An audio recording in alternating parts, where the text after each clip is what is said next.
Hello दोस्तों, स्वागत है आपका हमारे यूट्यूब चैनल में। आशा करते हैं कि आप लोग स्वस्थ होंगे, मस्त होंगे और अच्छे से पढ़ाई कर रहे होंगे। तो आज हम पढ़ेंगे पौष्टिक तत्वों के बारे में। तो पौष्टिक तत्व कुल मुख्य रूप से 6 होते हैं। मानव शरीर में पौष्टिक तत्वों की जरूरत कितनी होती है? तो 6 प्रकार के पौष्टिक तत्व होते हैं, इन्हीं की जरूरत हमें पड़ती है। मनुष्य के शरीर में ये क्या करते हैं? सहायता करते हैं, उनको मजबूत बनाते हैं, उनके टिश्यू और ऊतकों का निर्माण करते हैं। तो सबसे फर्स्ट नंबर पे आता है प्रोटीन, दूसरे नंबर पे आपका कार्बोहाइड्रेट, तीसरे नंबर पे वसा, चौथे नंबर पे विटामिन और खनिज लवण तथा पानी। ये 6 प्रकार के पौष्टिक तत्व जब हम ग्रहण कर लेते हैं तो ये हमारे शरीर को स्वस्थ बनाने का कार्य करता है। तो देखिए, प्रोटीन जो होता है हमारे शरीर के ऊतकों का निर्माण करता है, और जो कार्बोहाइड्रेट होता है ये शरीर को ऊर्जा प्रदान करता है। वसा का कार्य ये होता है कि ये हमें ऊर्जा मुख्य रूप से देता है। वसा जो फैट होता है ये ऊर्जा का मुख्य स्रोत है, साधन है एक प्रकार का। और अगला है विटामिन।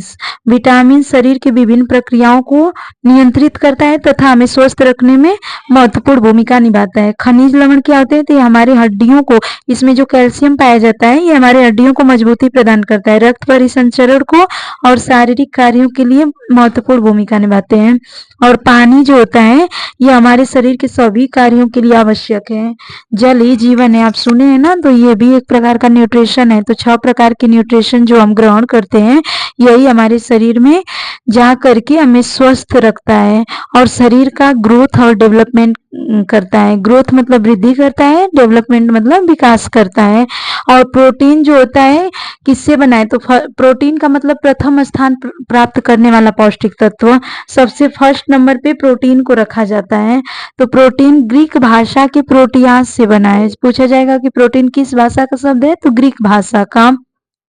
और ये प्रोटियास से बना है, ये प्रोटियास ग्रीक भाषा का ही वर्ड है। और प्रोटीन की खोज मुल्डर ने की है और प्रोटीन शब्द की खोज बर्जेलियस ने की है। प्रोटीन एक मैक्रो न्यूट्रिशन है, मैक्रोन्यूट्रिएंट है, यानी कि ये दीर्घ पोषक तत्व है और ये कार्बनिक यौगिक भी माना जाता है। और जो ये हमारे शरीर की सूक्ष्म इकाई वसा कोशिका होती है, ये कोशिका को मरम्मत करने का कार्य करता है, इसकी टूट फूट का मरम्मत करता है। और प्रोटीन में नाइट्रोजन 16% पाया जाता है, कहीं कहीं पे दिया रहेगा 13 से 20% प्रोटीन पाया जाता है। तो नाइट्रोजन में 16% से लेकर के 13 से 20% तक प्रोटीन पाया जाता है। प्रोटीन हमारे शरीर का क्या करता है? मरम्मत करता है, उसमें जितनी भी कोशिकाएं पाई जाती हैं उनको भी बनाता है।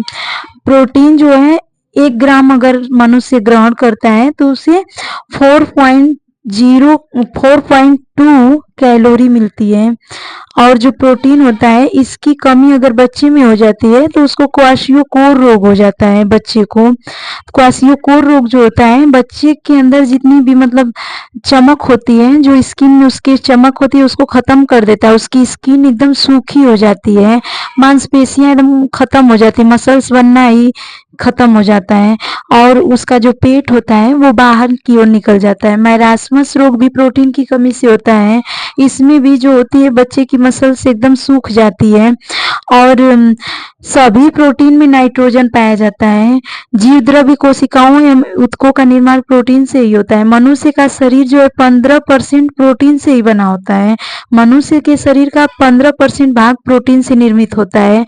प्रोटीन की प्राप्ति सोयाबीन से होती है और मूंगफली से तथा दाल से, दूध से प्रोटीन मिलती है।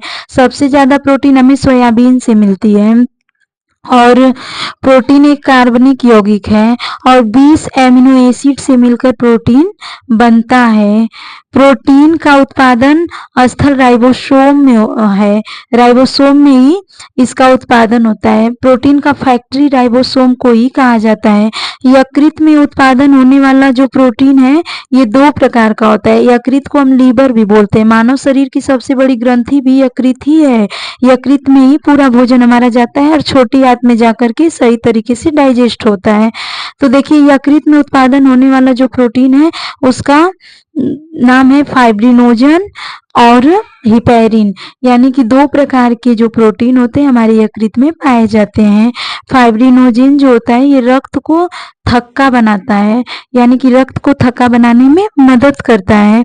और हिपैरिन जो है रक्त को जमने से बचाता है, यानी कि अगर किसी कारणवश आपको चोट लग जाती है तो जब आपका ब्लड बाहर निकलने लगता है तो ये जो फाइब्रिनोजन नामक प्रोटीन है यही रक्त को रोक देता है, रक्त का थक्का तुरंत बना देगा तो ब्लड बहना बंद हो जाएगा।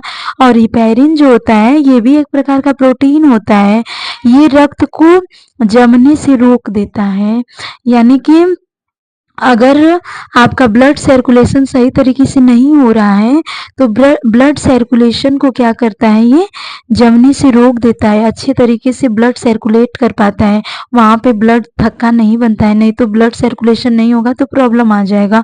तो फाइब्रिनोजन क्या करता है, रक्त को थक्का जमाने में मदद करता है और हिपैरिन नामक प्रोटीन जो होता है ये रक्त को जमने से रोकता है।